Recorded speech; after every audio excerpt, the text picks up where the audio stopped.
Hello friends, आपका स्वागत है आपके अपने यूट्यूब चैनल राज सरकारी जॉब 24 एंड मित्रा में। तो फ्रेंड्स, फाइनली रूप से आप इंतजार कर रहे थे ग्रुप डी का जो वैकेंसी कब आएगा। तो रेलवे में ग्रुप डी का वैकेंसी का ऑफिशियल फुल नोटिफिकेशन जारी कर दिया गया है।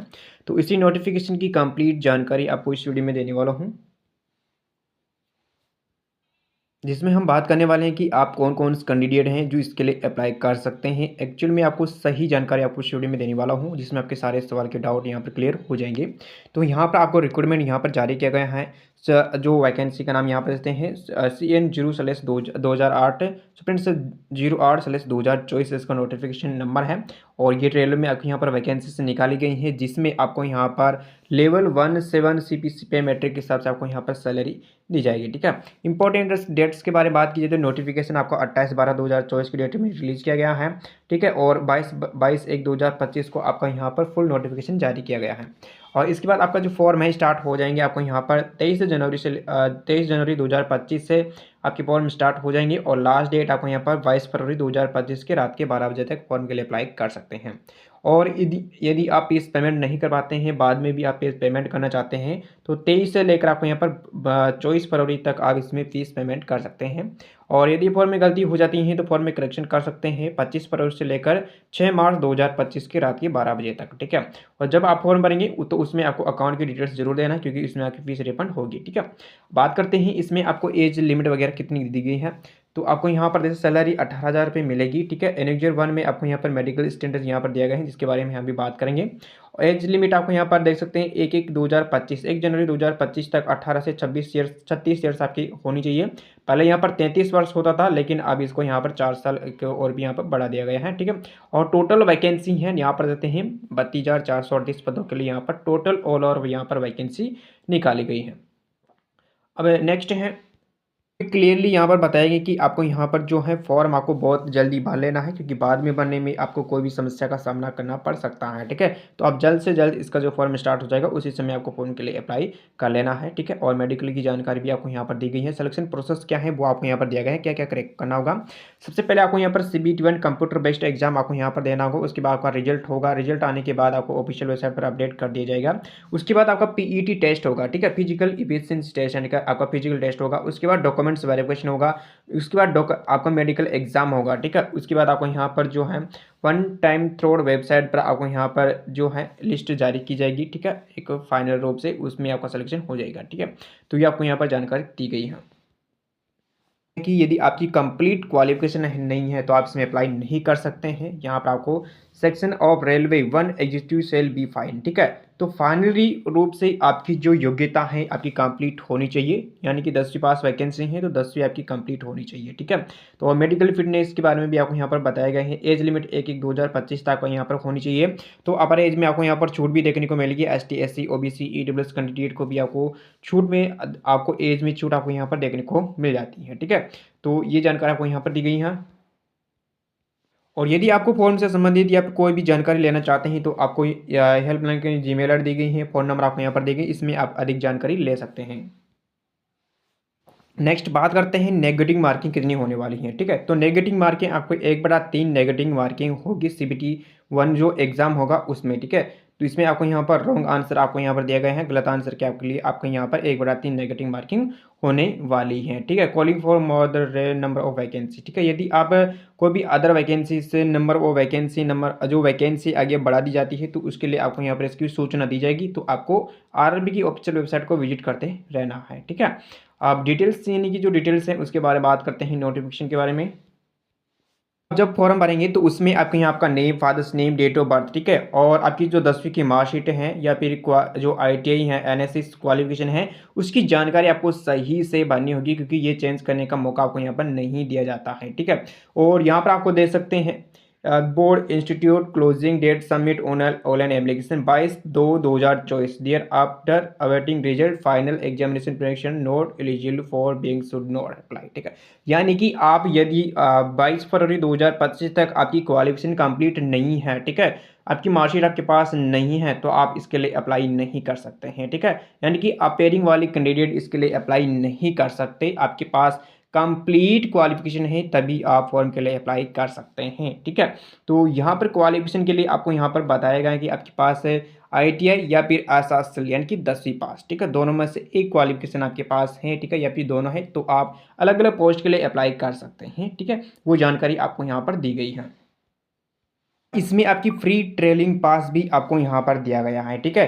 तो आप यहाँ पर देख सकते हैं एग्जाम देना चाहते हैं, ठीक है, तो आपका ST SC कैंडिडेट के लिए फ्री ट्रेनिंग है। फ्री में आप यहाँ पर PET का एग्जाम देने जा सकते हो, ठीक है। लेकिन केवल आपको ट्रेनिंग में आप यहाँ पर दी गई है, ठीक है। और वैकेंसी आपकी यहाँ पर पैरामीटर मेडिकल के बारे में एनेक्जर 1 में यहाँ पर दिया गया है। CC ST SC की जो भी वैकेंसीज हैं उसके बारे में एनेक्जर B में दिए गए हैं, जो भी अभी हम बात करेंगे, ठीक है। तो मेडिकल स्टैंडर्ड कौन कौन सा यहाँ पर दिया गया है, तो यहाँ पर देख सकते हैं A2 दिया गया है, A3 दिया गया है, जिसमें आपको यहाँ पर किस तरह का होता है वो आपको यहाँ पर दिया गया है। मेडिकल स्टैंडर्ड के बारे में हम अलग से आपको वीडियो उपलब्ध करवाएंगे। B1 B2 C1 C2 आपको यहाँ पर दिया गया है, ठीक है। तो इसके बारे में आपको अधिक जानकारी चाहिए मेडिकल के बारे में तो आप कमेंट बॉक्स में बता देना, मैं आपको इस पर एक अलग से वीडियो आपके लिए उपलब्ध करवा दूंगा, ठीक है। पहले बताया था कि जो पहले वैकेंसी की जो एज होती थी ही 18 से लेकर 35 वर्ष तक अप्लाई कर सकते थे, लेकिन अब इस एज को हटाकर ये एज रख दी गई है। 18 से 36 ईयर्स वाले कैंडिडेट्स में अप्लाई कर सकते हैं। 18 से 36 में भी आपको यहाँ पर अपर एज में 4 साल या फिर आपको 5 साल या फिर 10 साल की छूट देखने को मिल जाती है। लगभग आपको यहाँ पर 40 साल तक इसमें अप्लाई कर सकते हैं, क्योंकि ST SC कैंडिडेट को 5 साल की छूट देखने को मिलती है, फीमेल कैंडिडेट को 10 साल की छूट। तो इसमें आप लगभग 40-45 साल तक कैंडिडेट इसमें अप्लाई कर सकते हैं। तो यहाँ पर जैसे एज लिमिट आपको यहाँ पर OBC नॉन क्रिमिनल 3 साल की है, ST SC को 5 साल की छूट देखनी है। एक सर्विसमैन को आपको यहाँ पर 6 महीने तक आपने अटेंडेंस दी है, उनको 3 साल 6 साल, ST SC को 8 साल की छूट है। पर्सनल PWD कैंडिडेट को यहाँ पर UR से और EWS कैटेगरी है तो 10 साल की छूट है। OBC नॉन क्रिमिनल 13 साल की, ST SC को 15 साल की छूट दी गई है। और जो कैंडिडेट ग्रुप C या फिर आपको यहाँ पर ग्रुप D की जो वैकेंसी कोई भी स्टाफ रह चुके हैं गवर्नमेंट सर्विस में, तो उनके लिए 40 43 45 साल तक आप इसमें अप्लाई कर सकते हैं। तो यह अपर एज में आपको यहाँ पर दी गई है, ठीक है। और फीमेल कैंडिडेट को 10 साल की छूट आपको यहाँ पर दी गई है, ठीक है। और ये भी आपको ध्यान में रखना है, यदि आप इस कैटेगरी से बिलोंग करते हैं ST SC OBC non criminal, ठीक है, और आप यहाँ पर UR कैटेगरी के लिए अप्लाई कर सकते हैं, इस पोस्ट के लिए अप्लाई करते हैं, ठीक है, तो आपको यहाँ पर जो इसका रिजर्वेशन मिलता है अपनी कैटेगरी का वो आपको यहाँ पर नहीं मिलेगा। इसका आपको यहाँ पर ध्यान में रखना है। तो आपका जो रिजर्वेशन दिया गया है उसी में आप अप्लाई करेंगे तभी आपको उसका फ़ायदा दिया जाएगा, अदरवाइज आपको फ़ायदा नहीं मिलेगा, ठीक है। अब बात करते हैं क्वालिफिकेशन के बारे में। तो क्वालिफिकेशन के बारे में आपको यहाँ पर दिया गया है कि आपको यहाँ पर जो है टेक्नीशियन या फिर आपको 10वीं पास है, आपको कंप्लीट होना चाहिए। डिग्री डिप्लोमा है वो भी आप इसमें अप्लाई कर सकते हैं, ठीक है। अब बात करते हैं एग्जामिनेशन फीस के बारे में, ठीक है। क्वालिफिकेशन के बारे में बात कर लेते हैं कि आपके यहाँ पर कौन कैंडिडेट इसके लिए अप्लाई नहीं कर सकता है, ठीक है। तो यहाँ पर देखते हैं आपकी एजुकेशन या फिर टेक्निकल जो भी क्वालिफिकेशन है आपकी कंप्लीट होनी चाहिए, ठीक है, किसी भी यूनिवर्सिटी से, ठीक है। ऑलरेडी आपने कंप्लीट कर ली है तो इसमें अप्लाई कर सकते हैं। शुड नॉट अप्लाई, ठीक है, कौन अप्लाई नहीं कर सकता है, जिसका आपका रिजल्ट अवेटिंग है, रिजल्ट आना बाकी है, फाइनल आपका जो एग्जाम नहीं हुआ है वो कैंडिडेट इसमें अप्लाई नहीं कर सकते। आपका डिग्री डिप्लोमा है या फिर किसी भी इंजीनियरिंग से आपने यहाँ पर जो है अप्लाई कोर्स कंप्लीट किया है तो आप इसमें नॉट बी एक्सेप्ट, आपके लिए एक्सेप्ट नहीं किया जाएगा। डिग्री डिप्लोमा वाले कैंडिडेट इसमें अप्लाई नहीं कर सकते। लेकिन आपने जो यहाँ पर अप्रेंटिस कर रखा है या फिर ITI अप्लाई कर रखा है तो आप लेवल 1 की जो है वैकेंसी होती है उसके लिए आप अप्लाई नहीं कर सकते। इसका आपको यहाँ पर ध्यान रखना है। Graduate act apprentice will be not accept, ठीक है, इसको आपके लिए आप अप्लाई नहीं कर सकते ग्रेजुएट वाले कैंडिडेट, ठीक है। अपनी बारी के बाद ही आपने अप्रेंटिस कर रखी है तो भी तभी आप इसमें अप्लाई कर सकते हैं, ठीक है। इसका ध्यान में रखना है, ठीक है। फीस के बारे में बात करते हैं। फीस आपको यहाँ पर दे सकते हैं जनरल और OBC वाली जो कैंडिडेट हैं, ठीक है, तो उसके लिए 500 रुपये फीस रखी गई है।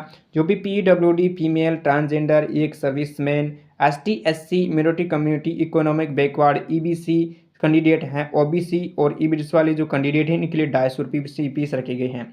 एग्जाम देने जाओगे तो आपको यहाँ पर 400 फीस आपको यहाँ पर रिफंड कर दी जाएगी और इनमें से आपको 250 आपके लिए रिफंड कर दी जाएगी, लेकिन तभी होगी जब आप एग्जाम देने जाओगे उस समय, ठीक है। और आपकी जो एप्लीकेशन फ़ीस है उसका पेमेंट आप ऑनलाइन कर सकते हैं अपना ATM card, debit card, credit card से, ठीक है। और आप जिससे भी पेमेंट करेंगे उसी में आपकी फ़ीस रिफंड होगी या फिर आपको फ़ीस रिफंड का आपको अलग से फॉर्म भरवाई जाएगा, ठीक है। अब बात करते हैं रिक्रूटमेंट प्रोसेस क्या है। मैंने आपको फर्स्ट में ही बताया था आपको रिक्रूटमेंट प्रोसेस क्या रहेगा। सबसे पहले तो आपको यहाँ पर देते हैं कैंडिडेट अप्लाई ऑनलाइन अप्लाई करेंगे। आपका CBT 1 होगा, CBT 1 में जो भी कैंडिडेट पास होंगी पीईटी का एग्जाम देंगे, पीईटी का एग्जाम होने के बाद आपको डीवी होगा, डीवी के बाद मेडिकल एग्जाम होगा, ठीक है। ये सभी होने के बाद आपको फाइनल मेरिट लिस्ट आएगी, जिसकी आपको एसएमएस या ईमेल के माध्यम से आपको यहाँ पर प्रोवाइड की जाएगी, जिसकी जानकारी में क्या क्या होगा, ठीक है। एग्जाम आपको 90 मिनट का टाइम दिया जाएगा। जनरल साइंस के 25, मैथमेटिक्स के 25 क्वेश्चन और जनरल इंटेलिजेंसी रीजनिंग के 30 question, general awareness and current affair के 20 क्वेश्चन, टोटल 100 मार्क का क्वेश्चन आपको आने वाला है। 1.3 नेगेटिव मार्किंग इसमें होने वाली है, ठीक है। पासिंग मार्क के बारे में बात की जाए तो यहाँ पर देखते हैं यूआर को 40% लाना होगा, ईडब्ल्यूएस को 40%, ओबीसी नॉन क्रिमिनल को 30%, एससी और एसटी को 30% मार्क आपको यहाँ पर लाने होंगे पास होने के लिए, ठीक है। सीबीटी 1 में पास होने के लिए कम से कम आपके इतने मार्क होने चाहिए। और सिलेबस के बारे में बात की जाए तो मैथमेटिक्स में जनरल अवेयरनेस में कौन कौन से क्वेश्चन यहाँ पर आने वाले हैं, वो सिलेबस के बारे में यहाँ पर दिया गया है। फिजिकल के बारे में आपको यहाँ बात करते हैं। फिजिकल में मेल कैंडिडेट को यहाँ पर देखते हैं 35 किलोग्राम का वजन लेकर आपको यहाँ पर 100 मीटर दौड़ 100 मीटर की आपको यहाँ पर क्या करनी, दौड़ लगानी होगी 2 मिनट में, ठीक है। 1 chance without putting weight down, ठीक है, आपको ये दी गई है। और इसके बाद आपको यहाँ पर देखते हो और आपको 2 रन डिस्टेंस 100 मीटर की दौड़ कंप्लीट करनी होगी 4 मिनट 15 सेकंड में, ठीक है। वैसे ही आपको फीमेल कैंडिडेट में आपको 20 किलो का वजन उठाकर 100 मीटर आपको 100 मीटर चलना होगा 2 मिनट में, ठीक है। और इसके बाद यदि आप यहाँ पर देखते हैं दौड़ भी होगी, जो कि 100 मीटर की दौड़ होगी 5 मिनट 40 सेकंड में कंप्लीट करनी होगी। ये आपका फिजिकल टेस्ट होगा, ठीक है। और इसके बाद आपको यहाँ पर हाउ टू अप्लाई कैसे करेंगे, इस पर मैं आपको कंप्लीट वीडियो बनाऊंगा, जिससे मैं आपको यहाँ पर पूरा प्रोसेस आपको बता दूंगा, ठीक है। नेक्स्ट वीडियो में हम बात करेंगे कि आपको फॉर्म भरते समय आपको कौन कौन सी डॉक्यूमेंट्स की आवश्यकता पड़ेगी, उसके बारे में आपको नेक्स्ट वीडियो में उपलब्ध करवा दूंगा। फिलहाल ये वीडियो ज़्यादा लंबा हो चुका है। आपको क्लियर आपको कर देता हूं कि आपके दिमाग में ये नहीं रहना चाहिए कि हम अप्लाई कर सकते हैं या नहीं, ऐसा सवाल नहीं आएगा, ठीक है। तो यहाँ पर देख सकते हैं जो भी पोस्ट यहाँ पर दी गई है, इन पोस्ट के लिए मैं आपको बताऊँ कौन कौन कैंडिडेट इसमें अप्लाई कर सकते हैं, ठीक है। तो पोस्ट आपको यहाँ पर दिया गया है असिस्टेंट SOT, असिस्टेंट वर्कशॉप की, assistant bridge, assistant car carriage, ठीक है, carriage and wagon, assistant loco shed diesel, assistant loco shed electrical, assistant operations और यहाँ पर इलेक्ट्रिकल में, ठीक है, और असिस्टेंट वे, ठीक है। यदि आप इस पोस्ट के लिए अप्लाई करते हैं तो आपकी यहाँ पर क्वालिफिकेशन क्या रहेगी, 10वीं, ठीक है। यहाँ पर बताया गया है कि 10वीं, आपके 10वीं, ये 10वीं नहीं है तो आप ITI, ठीक है, दोनों में से एक क्वालिफिकेशन आप यहाँ पर दे सकते हैं। यदि आपके पास 10वीं भी नहीं है और आपके पास ITI भी नहीं है तो नेशनल अप्रेंटिस का जो सर्टिफिकेट होता है, NSS सर्टिफिकेट, जो कि NCVT के द्वारा जारी किया जाता है, तो वह आपके पास होनी चाहिए। तो 3 क्वालिफिकेशन हो गई आपके पास। एक तो आपको यहाँ पर 10वीं की मार्कशीट 10वीं हो गई, दूसरी आपकी ITI होगी और तीसरी आपका NSS सर्टिफिकेट। तीनों में से एक क्वालिफिकेशन आपके पास है तो आप इसमें अप्लाई कर सकते हैं। एज लिमिट 18 से कम आपकी उम्र कितनी होनी चाहिए, 18, और ज़्यादा से ज़्यादा कितनी होनी चाहिए, 36, ठीक है। और 36 में प्लस आपको यहाँ पर 3 या 5 या फिर 10 साल आपकी कैटेगरी के हिसाब से आप जोड़ सकते हैं और वहाँ तक आप इसमें अप्लाई कर सकते हैं, ठीक है।